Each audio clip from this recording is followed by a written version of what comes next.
Bonjour chers amis et bonjour chers frères et sœurs de l'Église.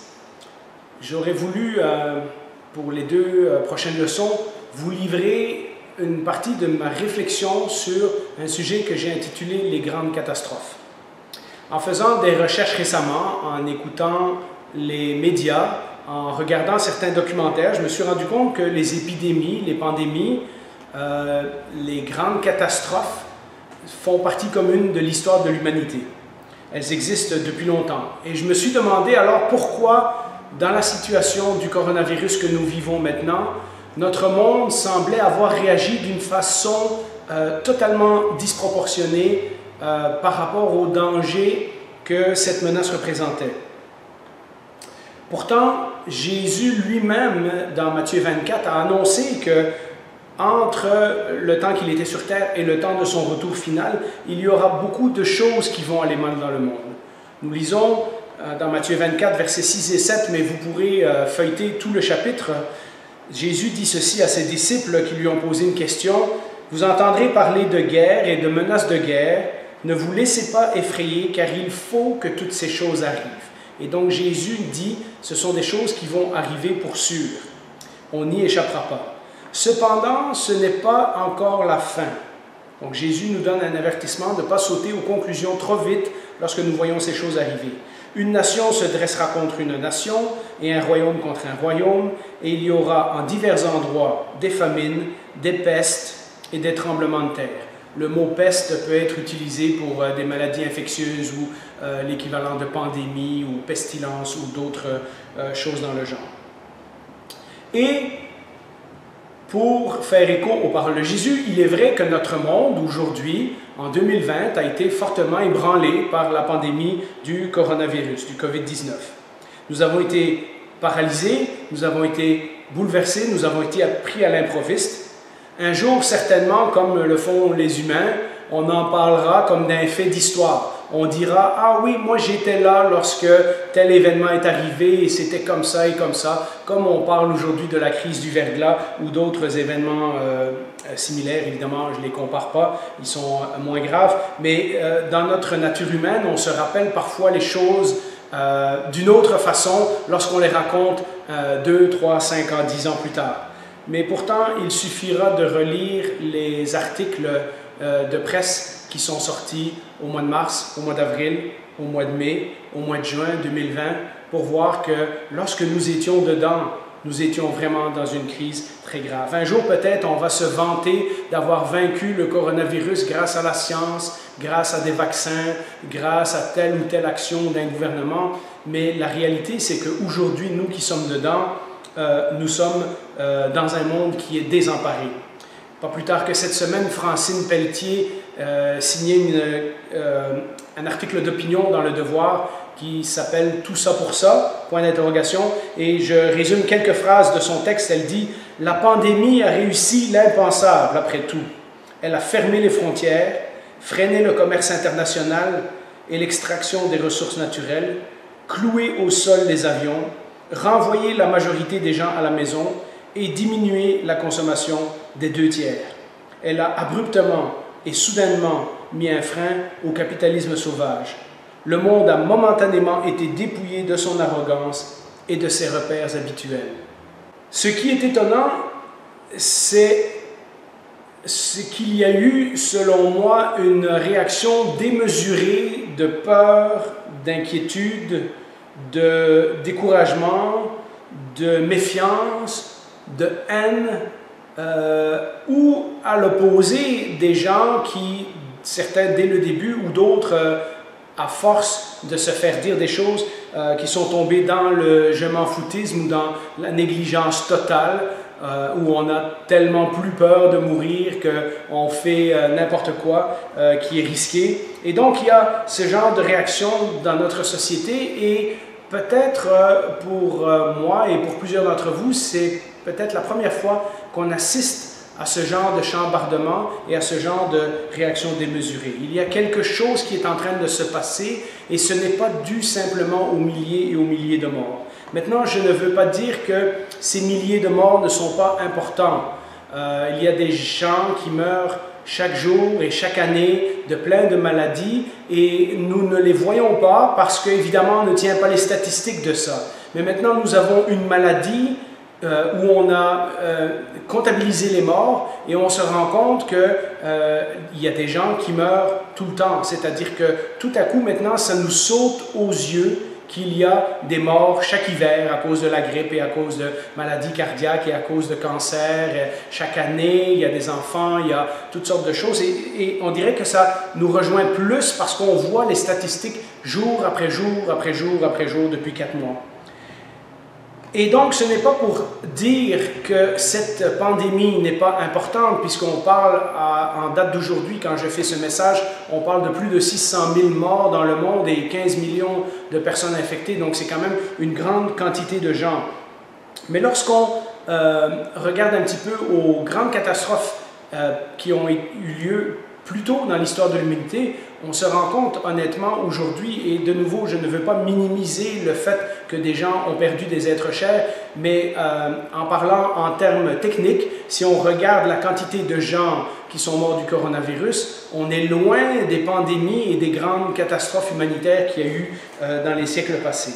Et alors, je me suis mis à réfléchir pourquoi tout à coup on aurait dit que notre monde devenait fou, devenait schizophrène, devenait effrayé, devenait paniqué et tout ça à cause d'une maladie de plus qui se rajoute à la liste.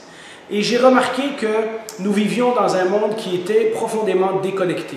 Et c'est un peu ça que je vais vous partager dans les 2 prochaines leçons, c'est la déconnexion d'un tas de choses. Et aujourd'hui, je vais parler de 2 points, et le premier d'entre eux est la déconnexion de l'histoire.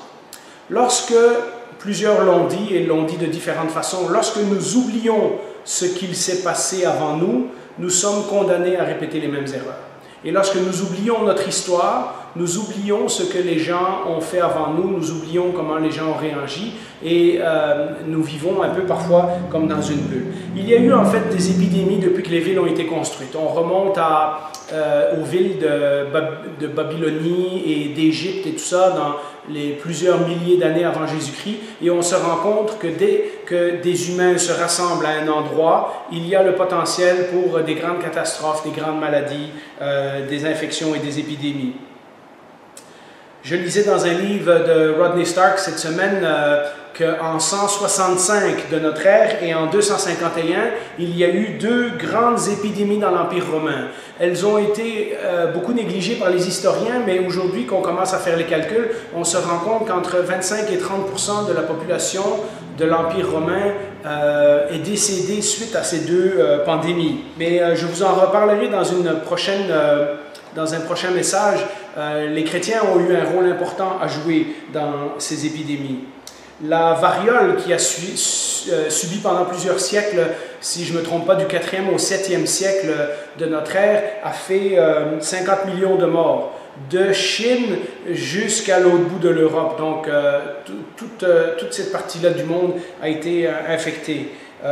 On parle aujourd'hui que le coronavirus a voyagé par avion. À ce temps-là, ça prenait un peu plus longtemps, mais ça voyageait avec les marchands, ça voyageait avec les cargaisons dans les bateaux. Et donc, une épidémie qui avait commencé dans l'an 400 en Chine a pris 300 ans pour se rendre jusqu'en Espagne et jusqu'au Maroc et dans les territoires complètement à l'Europe de l'Ouest. La peste noire, vous en avez entendu parler, dans les années 1300, qui a eu plusieurs vagues successives sur peut-être une quarantaine ou une cinquantaine d'années, a tué 50 millions de personnes. On estime que c'était 1/3 de toute la population européenne à cette époque-là. Et puis, au début du siècle, on a entendu aussi parler d'un autre 50 millions de morts qui était dû à la grippe espagnole, une grippe qui est passée inaperçue à ce moment-là. Évidemment, il n'y avait pas la télévision, il n'y avait pas les médias qu'on avait aujourd'hui. Il y avait la Première Guerre mondiale, ce qui faisait que beaucoup de pays concentraient leurs attentions sur la guerre ou sur la fin de la guerre pendant que cette grippe était en train de sévir. 50 millions de morts là aussi. Et puis on oublie que parfois, au début du siècle, je pense c'est en France ou dans plusieurs autres pays, il y a eu des épidémies de choléra, des maladies qui sont maintenant maîtrisées grâce aux vaccins et à la recherche scientifique. Il y a eu la grippe de Hong Kong dans les années 60 qui a fait plusieurs milliers de morts. Il y a eu de nombreux autres signes dans les décennies précédentes qu'il y aurait probablement de nouveau une infection majeure. Il y a eu le syndrome du Moyen-Orient, il y a eu le SRAS, qui était un peu comme des avertissements que nous ne sommes pas à l'abri de ces choses. Mais si vous y pensez, pour quelqu'un qui serait né au début du siècle, au début des années 1900, il a vécu la Première Guerre mondiale et il a vécu la Deuxième Guerre mondiale, en plus de toutes les maladies que je vous ai citées. Et puis, si on fait le tour de notre histoire du XXe siècle, eh bien, nous avons les nazis qui ont exterminé des millions de Juifs, mais également des millions de Polonais et des millions d'autres. Nous avons le génocide arménien, 1 million de morts. Nous avons une famine créée artificiellement en Ukraine par Staline qui a fait 6 ou 7 millions de morts. Nous avons le génocide au Rwanda, 1 million de morts. Et on parle de chiffres de grandes quantités de gens qui subissent les effets de ces catastrophes, de ces guerres, de ces maladies, de toutes ces choses-là. L'idéologie communiste, je lisais un livre récemment qui parlait de combien de dizaines de millions de morts l'idéologie communiste avait fait en Chine et en URSS pendant 70 ans, puisque les gens sont considérés comme des pions qui sont remplaçables pourvu que le pays atteigne l'utopie ou le rêve qu'ils se sont fixés. Et donc, il y a aussi tous ces millions de morts-là que nous avons oubliés de notre histoire, que nous avons oubliés de notre collectif, et on verra un peu pourquoi on a oublié ces choses-là dans quelques minutes.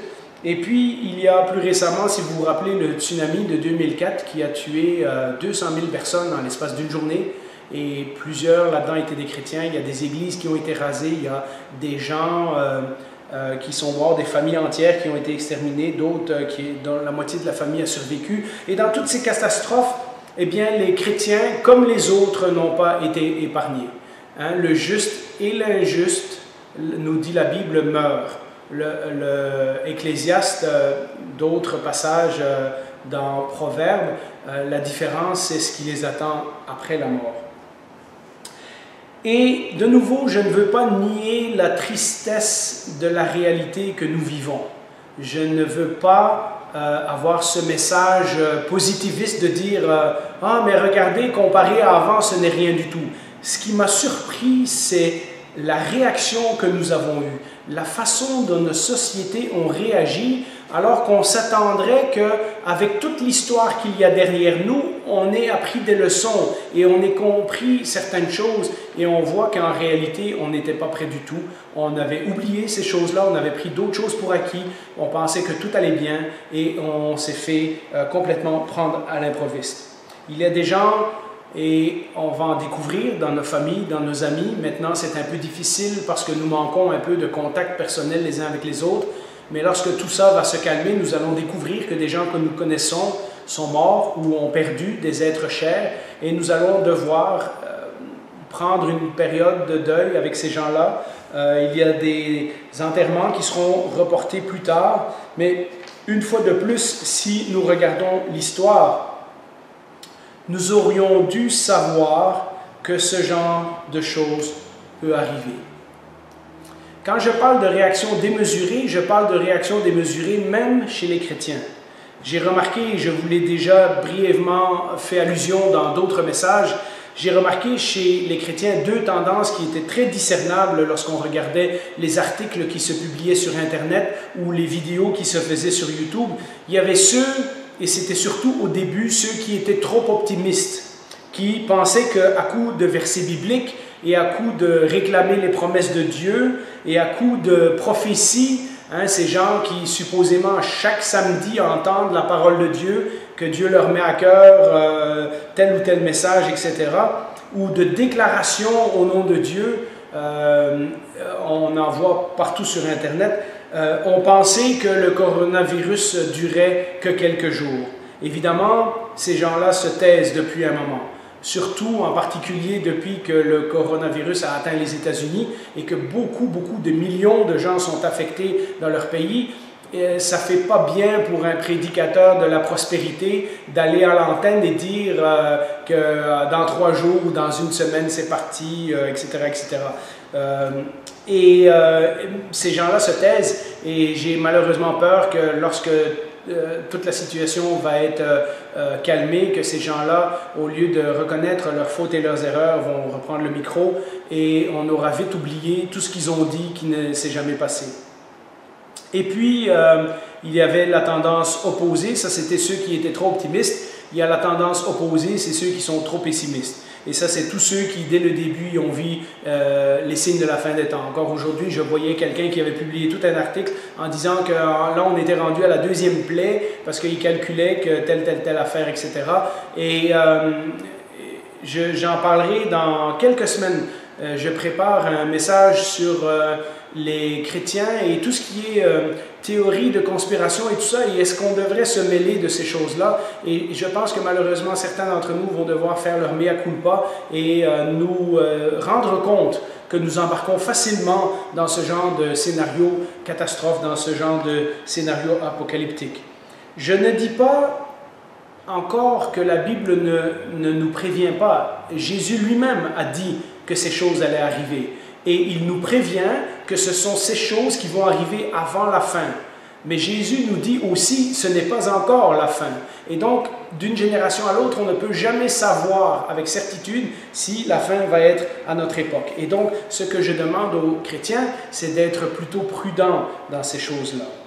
L'histoire, dans tout ça, simplement faire un survol, comme nous l'avons fait au début, remet les pendules à l'heure. Je lisais Ecclésiaste cette semaine, et la semaine passée avec les enfants, et c'est étonnant comment beaucoup des constatations et des conclusions que Ecclésiaste faisait il y a 3000 ans, puisque c'est écrit par Salomon, et la façon dont les gens planifient leur vie, mais qu'en fait ils ne savent pas ce qui va arriver le lendemain, c'est encore la réalité aujourd'hui. Et quand on regarde l'histoire, on se rend compte que ces choses sont arrivées, que ces choses arrivent dans le monde. Quand Jésus parlait de ces signes qui vont précéder la fin des temps ou qui vont marquer la période de la fin des temps, il parlait de cette période qui a commencé lorsqu'il est remonté au ciel jusqu'au moment où il va revenir sur la terre. Et donc, il est normal de réaliser qu'à différents moments dans l'histoire des 2000 dernières années, il y a eu des grandes catastrophes et certaines que des chrétiens bien pensants ont interprété à tort comme la fin du monde. Et donc, c'est un avertissement important pour nous de se dire, Jésus a prédit que ces choses allaient arriver, mais il a aussi prédit que ça allait arriver jusqu'à son retour. Et donc, nous ne sommes pas à l'abri d'avoir d'autres catastrophes, d'autres vagues d'épidémies et des choses comme ça. Quelques années après la mort et la résurrection de Jésus, le pays d'Israël s'est révolté contre les Romains et la destruction a été complète. Et la destruction, le siège et la destruction de la ville de Jérusalem et du temple a été un véritable massacre. Pour ces gens-là qui voyaient leur temple détruit pour une seconde fois, puisque la première fois, il a été détruit lors de l'exil à Babylone. Pour ces gens-là qui pensaient que le Messie allait venir les délivrer des empires qui les dominaient depuis plusieurs centaines d'années, de voir leur temple et leur ville détruites, c'était la fin du monde, c'était la fin de leur monde. C'est à ce moment-là que les Juifs ont été dispersés partout dans le monde entier et le temple n'a jamais été reconstruit à ce jour. Et donc, pour eux, c'était la fin de leur monde. Pensez-vous que ceux qui vivaient au XIIIe et au XIVe siècle en Europe et qui ont vu un tiers de leur entourage, de leur famille, de leur ville, de leur village être décimés par la peste noire, pour eux, ils ne pensaient pas aussi que c'était la fin des temps, en tout cas c'était la fin de leur monde. À première vue, c'est à ça que ça ressemblait. Au début du siècle, de nombreux groupes sectaires, à cause de la Première Guerre mondiale, ont vu là-dedans des groupes qui sont apparus du christianisme et qui aujourd'hui sont des sectes, ont vu là-dedans les signes de la fin des temps et ces choses-là. Pourtant, nous sommes plus de 100 ans après et leurs prophéties et leurs promesses, et vous savez de qui je parle, ne se sont jamais réalisées. Et aujourd'hui, ils sont un petit peu moins vocaux dans leurs affirmations. Puisque Jésus lui-même a dit dans le passage de Matthieu 24, si je ne me trompe, un peu plus loin, puisque Jésus lui-même a dit « Nul ne sait ni le jour ni l'heure ». Peut-être que notre énergie devrait être moins dépensée à essayer de trouver la date ou les événements ou la chronologie précise du retour de Jésus ou de la fin des temps, et devrait être plus basée et centrée sur les enseignements de la parole de Dieu qui sont clairs. Ce que la Bible nous dit, c'est que Jésus reviendra un jour en tant que roi des rois, Seigneur des seigneurs, juger ce monde, mais cela ne nous exempte pas, entre-temps, de vivre comme Jésus le demande. Il nous a demandé jusqu'à son retour de vivre d'une certaine façon. C'est ce que nous avons étudié sur le chemin de Jésus et c'est ce que nous continuons d'essayer de découvrir dans cette série sur tout le conseil de Dieu. Il ne nous félicitera pas le jour de son retour parce que nous avons correctement deviné la date et le lieu de son retour. Mais il nous félicitera, ou non, 3 petits points, pour notre fidélité à son enseignement. Un survol rapide de l'histoire, donc, je parlais tantôt que notre société est déconnectée de son histoire. Un survol rapide de l'histoire nous permet de remettre ces choses en perspective. Nous ne savons pas, même nous chrétiens, qui avons été relativement bien protégés jusqu'à maintenant, nous ne savons pas si nous mourrons ou si nous survivrons. Ecclésiaste, chapitre 8, verset 8, nous dit « L'homme n'est pas maître de son souffle pour pouvoir le retenir, et il n'exerce aucun contrôle sur le jour de sa mort.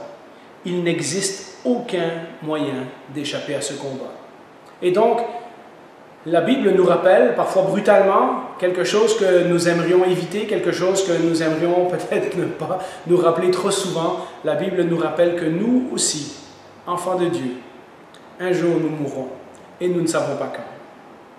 Mais ce que la Bible nous enseigne, c'est que si nous avons mis notre foi en Jésus-Christ pour l'éternité, alors même si notre corps devient malade, même si notre santé nous lâche, même si le coronavirus nous atteint, même si notre être charnel se dégrade, notre homme intérieur peut se renouveler dans sa relation avec Dieu. 2 Corinthiens 4, verset 16 nous dit « Voilà pourquoi nous ne perdons pas courage. » Donc écoutez bien ce verset. Paul va nous donner la raison pourquoi il ne perd pas courage. Et cette raison, c'est que même si notre être extérieur se détruit, notre être intérieur se renouvelle de jour en jour. Après avoir fait ce survol de l'histoire, je pense que c'est important que nous fassions le point sur notre vie et sur est-ce que nous aussi avons été parmi ceux qui ont réagi démesurément à cette menace, en pensant que d'une façon ou d'une autre, on arriverait à contrôler ce qui nous arrive. Mais nous devons aussi nous rendre compte qu'il y a des gens autour de nous qui sont dans le désespoir et des gens qui meurent ou qui vont mourir. Et à eux, nous avons un message d'espoir à annoncer. Et ce message, c'est celui que nous pouvons avoir dès aujourd'hui, l'assurance de la vie éternelle, l'assurance donc d'une vie qui ne finira jamais après celle-ci, même si ici-bas, nous mourrons un jour. Nous pouvons mourir n'importe quand. Voilà le message que nous pouvons annoncer aux gens qui sont en train de devenir fous et de s'en aller de tous bords et tous côtés avec ce qui arrive. Plus là-dessus la semaine prochaine. Et la deuxième réflexion, c'était que si nous étions déconnectés de l'histoire, nous vivions aussi aujourd'hui dans une société, dans une époque qui est complètement déconnectée de la souffrance. Dans un premier temps, si vous vous rappelez comment ça s'est passé, nous avons essayé de trouver des coupables. On a blâmé la Chine et on a parlé de différentes conspirations des États-Unis et autres, etc. Comme si le fait de trouver qui était responsable, et ça c'était au début quand la maladie n'était pas très étendue, qu'elle faisait surtout des ravages en Europe, mais qu'elle ne nous avait pas encore tant affectés ici. C'est comme si le fait de trouver des coupables réglerait une partie de la situation. On sait très bien que si on avait trouvé des coupables et qu'on les juge et qu'on les condamne, on va avoir un sentiment de justice pendant un certain temps, mais ça ne change absolument rien pour les milliers de gens qui ont perdu quelqu'un qui leur était cher. C'est dans la nature humaine de blâmer et d'accuser les autres. Dès le Jardin d'Éden, lorsque Dieu a demandé des comptes à Adam, Adam a dit « ben, c'est la femme que tu m'as donnée ». Donc il accuse Dieu et il accuse la femme. Et puis, la femme fait la même chose, elle accuse le serpent, quoi. Mais bon, voilà. Et c'est dans notre nature humaine de vouloir trouver un coupable. On pense qu'on se sentira mieux, mais pour ceux d'entre vous qui se sont déjà vengés, ou ceux d'entre vous qui se sont déjà fait justice, vous savez très bien que même lorsqu'on trouve le coupable, ça n'enlève pas la douleur de ce qu'on vit. Ensuite, on a sorti nos slogans de communication. Vous vous rappelez, au début, il fallait allumer toute la lumière à 8 h le soir, et puis après, il fallait klaxonner devant les hôpitaux, et puis on a mis les signes avec l'arc-en-ciel, ça va bien aller. Aujourd'hui, tout ça, ça s'est essoufflé. Les gens vont embarquer dans quelque chose comme ça pendant quelques semaines, au mieux quelques mois, et puis après, à un moment donné, quand la réalité nous rattrape et qu'on se rend compte que le virus ne part pas et qu'on est toujours enfermé chez nous, ben, les gens commencent à se fatiguer, à se décourager de ce genre de slogan. Un peu comme si, en étant positif, c'est ce qu'on appelle la pensée magique, on allait par miracle passer à travers cette situation, comme si ça n'allait pas nous atteindre si on mettait un bel arc-en-ciel, un beau dessin dans notre fenêtre. Et puis il y a eu, après ça, la vague des milliards investis dans la recherche de vaccins et les milliards qui sont donnés à différentes compagnies et à l'Organisation mondiale de la santé, etc. Et il y a quelques jours, je lisais cet article que vous avez peut-être lu, où 3 des plus grandes compagnies pharmaceutiques au monde qui sont en train de faire des recherches sur le vaccin ont dit il n'est pas question qu'on les vende au prix coûtant. Et alors, tout le monde maintenant est sur leur dos parce qu'évidemment, ils ont reçu des milliards d'argent public pour un vaccin, mais lorsque ça va être le temps de le vendre, ils disent ben, on va le vendre et on va faire un profit dessus. Et donc, voilà. Mais on a l'impression qu'à force de faire ces mouvements, à force de faire ces efforts, à force de sortir ces slogans, à force à un moment donné, il y a eu tous ces artistes qui allaient faire des trucs sur YouTube pour encourager les gens, pour lever les fonds. On a l'impression qu'à force d'efforts, à force d'argent, à force de recherche, à force d'éducation, à force de lois, à force de règlements, on va contrôler, on va reprendre le dessus. Et le fait est que toutes ces choses ne sont pas mauvaises. Je ne dis pas qu'il ne fallait pas faire ces choses-là. L'être humain trouve toutes sortes de façons, parfois plus ingénieuses l'une que l'autre, de s'encourager, d'encourager ceux qui sont autour de lui. Mais toutes ces choses démontrent une forte déconnexion de la souffrance. C'est-à-dire que nous avons tout fait pour refuser la souffrance à tout prix. Nous vivons dans une société qui n'est plus du tout en contact avec la souffrance. Nous vivons dans une période qui est exceptionnelle par rapport aux générations précédentes. Les progrès de toutes sortes nous ont apporté, et merci à Dieu pour ces choses-là, la longévité, la santé, la richesse, le confort, la liberté, comme peu de civilisations avant nous. Je ne pense pas beaucoup me tromper en disant que nous sommes la civilisation peut-être la plus bénie dans ces choses-là de toute l'histoire. Et nous avons pris tout cela pour acquis. Dans les générations précédentes et dans certains pays encore, aujourd'hui, la souffrance, la mort faisait partie de la vie de tous les jours. Lorsqu'on va dans certains pays ou en Afrique, par exemple, où il y a encore des épidémies d'Ebola et des choses comme ça, où des enfants meurent en bas âge, on s'attend un peu à ces choses-là. Notre société moderne n'a plus aucun contact avec cette réalité. Les enfants meurent en bas âge, on vivait moins longtemps avant, on mourait de maladies qui aujourd'hui sont facilement guérissables. Et donc, tous ces progrès sont devenus peu à peu comme des droits. On a pris ces choses pour acquis et on en a fait des droits. J'ai le droit d'être en santé, j'ai le droit de ne pas souffrir. Je pensais récemment à cette situation et je me disais, si la situation venait à détériorer et que tout à coup il se passait comme il s'est passé dans les époques précédentes où les riches, les gens qui avaient des maisons dans la campagne, l'élite, les politiciens s'enfuient et laissent les villes livrées à elles-mêmes. Est-ce que nous, chrétiens, serions prêts à reprendre le flambeau et aller aider ceux qui sont vulnérables, ceux qui sont négligés, ceux qui sont abandonnés par la société? Nous avons pris tous ces progrès de science et de médecine et de bonne santé et de richesse et de longévité pour acquis. Mais si le Seigneur devait nous enlever tout ça, si le Seigneur nous mettait dans une situation où nous serions appelés à mettre ces privilèges de côté pour aller secourir des gens qui en ont besoin, comme par exemple la parabole du Samaritain, où le Lévite et le prêtre ont probablement des bonnes raisons de ne pas toucher à celui qui est à terre. Et c'est pourtant le Samaritain, l'étranger, l'ennemi du Juif, qui s'en va l'aider. Et Jésus nous dit quoi à la fin de cette parabole? Va et fais de même. Je me pose la question, et c'est quelque chose qui me trotte en tête depuis quelques jours, et je ne me prétends pas plus saint qu'un autre, mais je me pose la question, et je prie, et je me dis, Seigneur, si je devais donner ma vie pour les autres, est-ce que je serais prêt à le faire, ou est-ce que tout ce luxe, ce confort, cette santé, cette richesse, cette longévité, je déciderais que je le garde pour moi? C'est une question à se poser. Quand nous lisons la Bible, nous, chrétiens, nous comprenons que la création ne fonctionne pas comme elle devrait. Elle ne fonctionne pas de façon idéale depuis le péché de l'homme.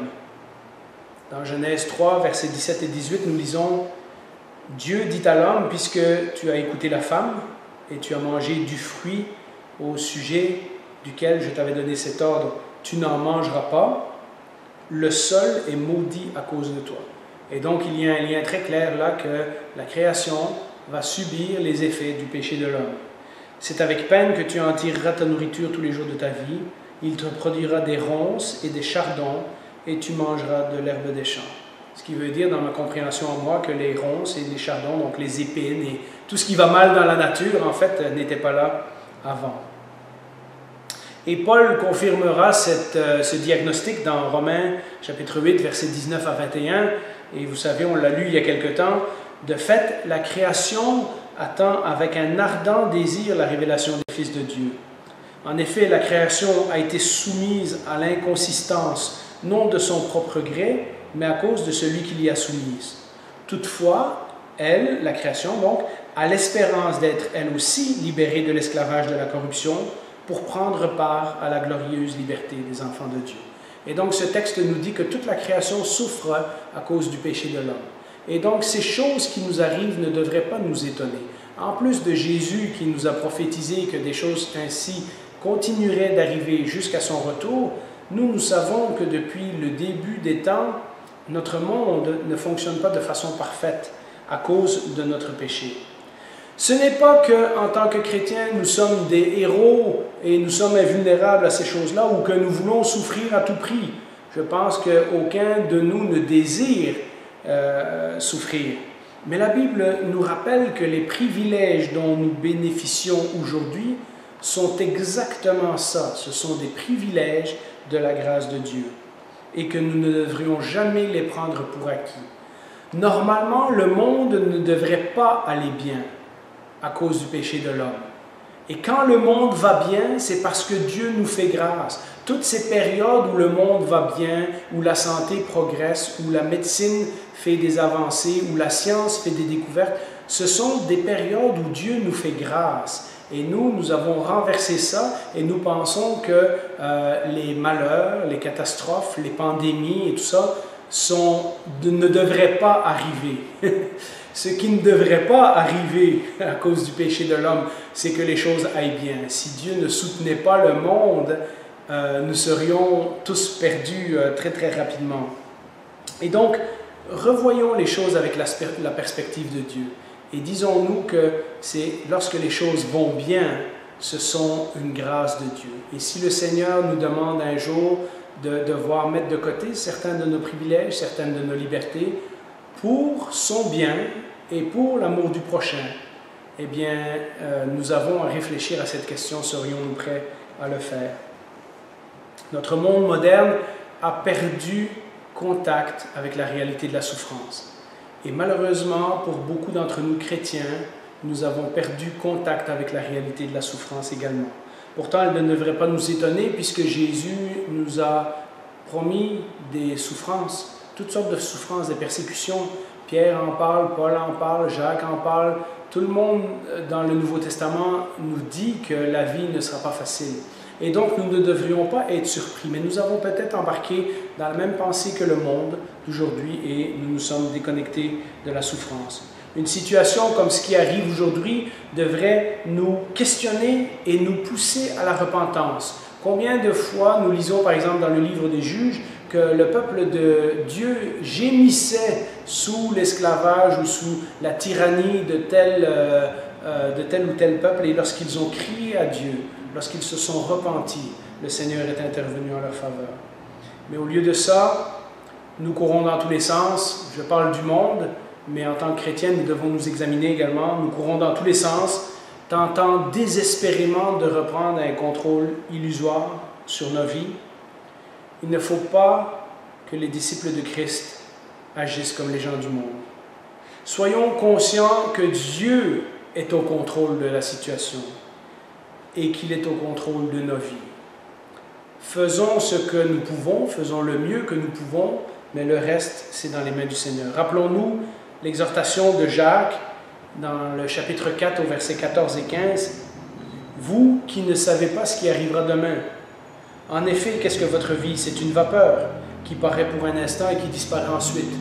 Aux yeux de l'histoire de l'humanité, ma vie n'est qu'une vapeur. Vous devriez dire au contraire, si Dieu le veut, nous vivrons et nous ferons ceci ou cela. » Nous pouvons remercier Dieu pour la science, pour la médecine, pour la longue vie. Beaucoup d'entre nous vivront plus longtemps que nos parents ont vécu et en meilleure santé que les générations qui nous ont précédés.